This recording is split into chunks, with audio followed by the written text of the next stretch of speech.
Roedd y clinig wedi helpu fi paratoi am y gwaith trwy eto roi profiadau i fi i gytio fy hun i ymarfer y sgiliau rydym yn dyfodol yn practis. Mae'r Clinig Cyngor Cyfreithiol yn cynnig cyngor am ddim i'r cyhoedd.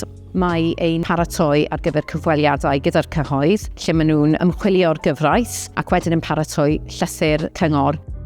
Roedd dal yn defnyddio profiadau o'r clinig. Mae'r profiadau at y clinig wedi helpu fi paratoi am y cyfweliadau i datblygu y sgiliau i allu siarad amdani trwy cyfweliadau. It definitely gives you a lot more practical skills than just studying would.